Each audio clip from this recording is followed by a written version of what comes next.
ఓం గంగణపతయ నమ. ఐం సరస్వత్యై నమ. శ్రీమాత్రే నమ. క్రీం క్రీం మహాకాళికాయ నమ. ద్రాం దత్తాత్రేయాయ నమ. ఓం నమ శివాయ శివాయ గురువే నమ. శ్రీరామ జయ రామ జయ జయ రామ రామాయ నమో నమ.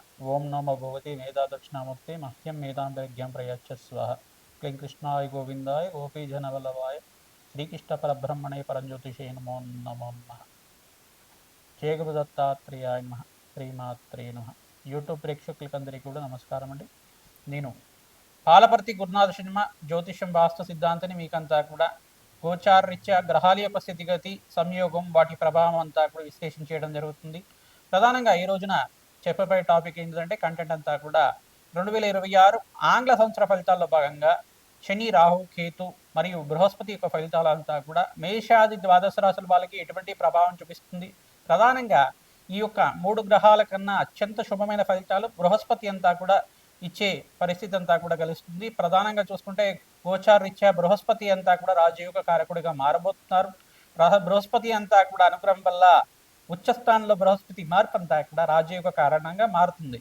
గోచారరీత్యా మేషాది ద్వాదశ రాశుల వాళ్ళకి ప్రధానంగా చూసుకుంటే గోచారరీత్యా గ్రహస్థితి అంతా కూడా ఈ రకంగా ఉంది. మీనంలో శని యొక్క సంచారం జరుగుతుంది. ప్రధానంగా రాహు యొక్క సంచారం అంతా కూడా చూసుకుంటే కుంభరాశిలో, కేతు యొక్క సంచారం అంతా కూడా చూసుకుంటే సింహరాశిలో సంచారం జరుగుతుంది.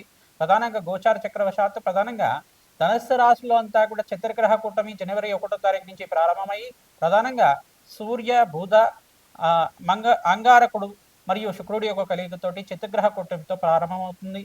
జనవరి 15వ తారీఖు రోజున మకర సంక్రాంతి వేరులో అంతా కూడా ప్రధానంగా మకర సంక్రమణం అంతా కూడా సూర్య భగవానుడు మకర రాశిలో అంతా కూడా సంచారం చేయడం మొదలు పెడతారు. ప్రధానంగా అక్కడంతా కూడా చూసుకుంటే జనవరి 15వ తారీఖు నుంచి ఈ యొక్క సూర్య మంగళ ఆదిత్య యోగం అంటే బుధాదిత్య యోగంలో ఈ యొక్క పంచగ్రహ కూటమి సంభవం అనేది జరుగుతుంది. ప్రధానంగా శుక్రుడు, బుధుడు, అంగారకుడు, సూర్య భగవానుడు మరియు చంద్ర భగవానుడు అంతా కూడా పంచగ్రహ కూటమిలో సంచారం జరుగుతుంది. మరియు ఫిబ్రవరి 23 తర్వాత ప్రధానంగా చూసుకుంటే ఈ యొక్క కుంభరాశిలో అంతా కూడా రాహుతో పాటు 5 గ్రహాలన్నీ కూడా ఈ 5 గ్రహాలన్నీ కూడా సంచారం జరుగుతుంది. ప్రధానంగా చూసుకుంటే షష్టగ్రహ కూటమి అంతా కూడా సంభవం జరుగుతుంది ఫిబ్రవరి 23 ఆ తారీఖులో అంతా కూడా 2026లో. ప్రధానంగా ఈ యొక్క చతుర్గ్రహ కూటమి, త్రిగ్రహ కూటమి, పంచగ్రహ కూటమి, షష్టగ్రహ కూటమి అంతా కూడా గోచారరీత్యా ఉండే గ్రహాల యొక్క సంయోగము వాటి భ్రమణం మేరకు మాత్రమే అంతా కూడా ప్రభావం చూపిస్తూ ఉంటాయి. మేషాది ద్వాదశ రాశులకి విధంగా ఈ యొక్క ఎటువంటి ఆర్థికమైన ఇబ్బందులు, ఈ యొక్క ఆర్థికమైన కష్టాలు కానీ, శ్రమతో కూడిన సంపాదన కానీ పెరగడానికి ఆస్కారం ఉంటుంది. ప్రథమార్థంలో జనవరి నుంచి ఏప్రిల్ 28వ తారీఖు దాకా, తర్వాత నుంచి ఏప్రిల్ 28వ తారీఖు తర్వాత సూర్య భగవానుడు అంతా కూడా ఉచ్చస్థానంలో మార్పు, బుధాదిత్య యోగంలో మార్పు, సూర్యమంగళ యోగంలో మార్పు అంతా కూడా అత్యంత శుభమైన ఫలితాలు ఇవ్వడానికి ఆస్కారం ఉంటుంది. మే 15వ తారీఖు తర్వాత నుంచి మీకు అంతా కూడా రాజయోగంగా చెప్పడం జరుగుతుంది. జూన్ 1వ తారీఖు నుంచి 14వ తారీఖు తర్వాత బృహస్పతి అంతా కూడా కర్కాటక రాశిలో ప్రవేశం చేస్తున్నారు. తద్వారా రాజయోగంగా మారుతుంది. ప్రధానంగా చూసుకుంటే మేషాది ద్వాదశ రాశుల వాళ్ళకి గ్రహస్థితి ఈ రకంగా ఉంది కావున మేషాది ద్వాదశ రాశుల వాళ్ళకి ఏ మాసంలో అంతా కూడా రాజయోగంగా ఉంటుంది. ఈ యొక్క గ్రహస్థితి దృష్టి కేంద్రం అంతా కూడా ఈ రకంగా ఉంటుంది. ప్రధానంగా శనీశ్వరుడు, రాహు, కేతు అంతా కూడా ఈ యొక్క వక్రదృష్టి అంతా కూడా ఈ రకంగా ఉంటుంది. బృహస్పతి మార్పు అంతా కూడా రాజయోగ కారణంగా ఏ రకంగా ఏ రాశి వాళ్ళకి యోగకరంగా ఉంటుంది. వివాహాది శుభకార్యాలు జరగడానికి కానీ, రాజయోగ కారణం కానీ, ధనయోగాలు సిద్ధించడానికి కానీ, ధనధాన్యాది సమృద్ధి కలగడానికి కానీ రాజయోగ కారకుడిగా బృహస్పతి అనుగ్రహం వల్ల ఎటువంటి రాజయోగాలు, ధనయోగాలు, విపరీత రాజయోగాలు అంతా కూడా సిద్ధించడానికి ఆస్కారం ఉంటుంది. అత్యంత శుభమైన ఫలితాలు ఇవ్వడానికి ఆస్కారం ఉంటుంది. నవగ్రహాల యొక్క అనుగ్రహం మేరకే మానవ జీవిత విధానం అంతా కూడా ఉంటుంది కావున ప్రధానంగా నవగ్రహాల అనుగ్రహం కోసం అంతా కూడా ప్రతినిత్యం కూడా నవగ్రహారాధన చేయడం శ్రేష్టమైన ఫలితాలు పొందుతూ ఉంటారు. ప్రధానంగా చూసుకుంటే ఈ యొక్క గ్రహస్థితి ఈ రకంగా ఉంది కావున గోచారరీత్యా గ్రహాల యొక్క సంయోగము వాటి ప్రభావం అంతా కూడా సంపూర్ణంగా విశ్లేషణ చేసి మీకంతా కూడా 2026లో రాజయోగం వచ్చే విధంగా మీకంతా కూడా పరిష్కారం చెప్పడం జరుగుతుంది. ప్రతినిత్యం కూడా మేషాది ద్వాదశ రాశి వాళ్ళు ఈ యొక్క నవగ్రహ ఆరాధన చేసుకోవడం ప్రధానంగా మీకు చెప్పబడే సూచనప్రాయంగా అంతా కూడా చెప్పడం జరుగుతుంది. నవగ్రహ ఆరాధనలో భాగంగా మీరు ప్రతినిత్యం కూడా నవగ్రహ దేవతలకంతా కూడా ప్రదక్షిణాలు ఆచరించండి. ఆవునైతో దీపారాధన చేయండి.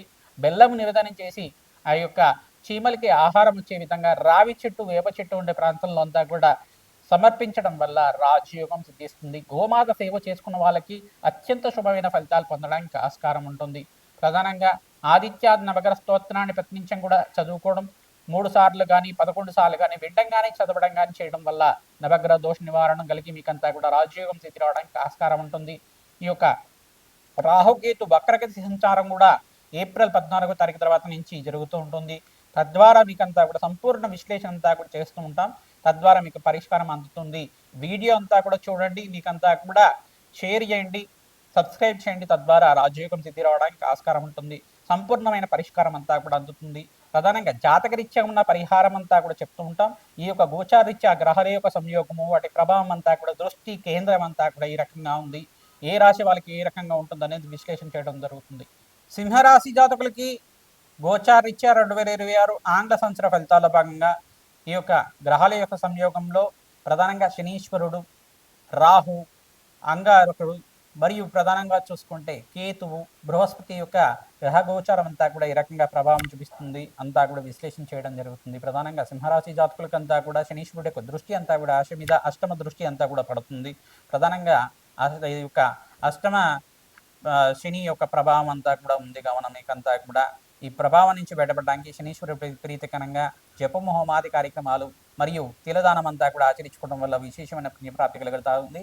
ప్రధానంగా మీకంతా కూడా అష్టేశ్వర ప్రాప్తి కలగడానికి బృహస్పతి అంతా కూడా ఏకాదశ స్థానంలో సంచారం అంతా కూడా రాజయోగ కారణంగా చెప్పడం జరుగుతుంది. విశేషమైన రాజయోగం సిద్ధించడానికి మీకంతా కూడా ప్రథమార్థంలో అత్యంత శుభమైన ఫలితాలు పొందడానికి, వివాహం కాని వాళ్ళకి వివాహాది శుభకార్యాలు జరగడానికి ఆస్కారం ఉంటుంది. జనవరి 15వ తారీఖు నుంచి ఇక్కడ చతుర్గ్రహ కూటమి ప్రభావం వల్ల మీ జీవితంలో అనుకోని మార్పులంతా కూడా చూస్తూ ఉంటారు. తద్వారా మీకంతా కూడా విచిత్రమైన ఫలితాల నుంచి మీకంతా కూడా అనుకోనికుండా మీకంతా కూడా ధన ప్రవాహం అంతా కూడా లభించడానికి ఆస్కారం ఉంటుంది. అష్టైశ్వర్య ప్రాప్తి కలగడానికి ఆస్కారం ఉంటుంది. మీ జాతకంలో ఉండే గ్రహదోషాలంతా కూడా ఆచరించాలి. ఈ ఫలితాలు పొందాలి అంటే బృహస్పతి రాజయోగ కారణంగా మారినా కానీ మీ జాతకరీత్యా ఉన్న దోషాలకంతా కూడా పరిష్కారం ఆచరించి ఈ గ్రహస్థితి అనుకూలత అంతా కూడా మనకి జరగాలి. ప్రధానంగా జాతకరీత్యా ఉన్న దోషాలంతా కూడా ఆచరించాలి. తద్వారా రాజయోగ సిద్ధి అంతా కూడా కార్యసిద్ధి కలగడానికి ఆస్కారం ఉంటుంది. రావి చెట్టు, వేప చెట్టు ఉన్న ప్రాంతం దగ్గర ప్రతినిత్యం కూడా త్రిసూక్త పారాయణం అంతా కూడా వేద బ్రాహ్మణత్వంతో అంతా కూడా ఆచరించడం ప్రధానంగా మీకంతా కూడా విశేషమైన పుణ్యప్రాప్తి కలగడానికి ఆస్కారం ఉంటుంది.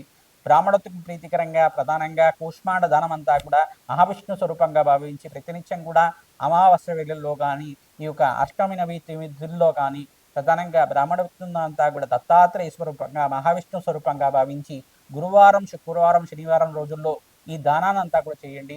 శనీశ్వరుడికి, రాహువుకి మరియు శుక్రుడికి, బృహస్పతికి మరియు కేతు భగవానుడికి అంతా కూడా మహాగణపతికి ప్రీతికరంగా ఈ జపము, హోమాది కార్యక్రమాలు ఆచరించి బ్రాహ్మణత్వం అంతా కూడా ఈ యొక్క ఆ గ్రహాలకు ప్రీతికరం ఉన్న ధాన్యాలంతా కూడా దానం చేయడం వల్ల శనీశ్వరుడికి నల్ల నువ్వులు దానం చేయాలి, రాహువుకేమో మినువులు దానం చేయాలి, కేతువుకేమో ఉలువలు దానం చేయాలి, శుక్ర భగవానుడికేమో బొబ్బర్లు దానం చేయాలి, బృహస్పతికి ప్రీతికరంగా శనగలు దానం చేయాలి. తద్వారా ఈ సంవత్సరంలో ఈ గ్రహాలకంతా కూడా సంపూర్ణ నవగ్రహ శాంతి హోమాది కార్యక్రమాలు ఆచరించిన వాళ్ళకి, రాజశ్యామల యజ్ఞాధికృతలు ఆచరించిన వాళ్ళకి, సింహరాశి జాతకులకి విశేషంగా ఈ జాతకరీత్యా ఉన్న సకల గ్రహదోష నివారణ అవడానికి ఆస్కారం ఉంటుంది. వెంకటేశ్వర స్వామి వారి ఆరాధన, లక్ష్మీ నరసింహస్వామి వారి ఆరాధన, పరమేశ్వర ఆరాధన శ్రేష్టమైన ఫలితాలు పొందడానికి ఆస్కారం ఉంటుంది. దేవాలయ ప్రాంగణంలో అన్నదానం ఆచరించిన వాళ్ళకి అఖండ పుణ్యప్రాప్తి కలుగుతుంది. రాజ్య సంపద లభించడానికి ఆస్కారం ఉంటుంది. మే 15వ తారీఖు నుంచి ఆగస్టు 28వ తారీఖు దాకా విశేషమైన పుణ్యప్రాప్తితోటి అష్టైశ్వర్య ప్రాప్తి కలగడానికి ఆస్కారం ఉంటుంది. ఆర్థికంగా స్థిరత్వం లభించడానికి ఆస్కారం ఉంటుంది. అనుకోని విధంగా మీకంతా కూడా ఆకస్మికంగా ధన ప్రవాహం అంతా కూడా లభించడానికి ఆస్కారం ఉంటుంది. శ్రమతో కూడిన సంపాదన పెరుగుతుంది. ఆర్థికంగా మంచి పొజిషన్ రావడానికి ఆస్కారం ఉంటుంది. శ్రీమాత్రే నమః.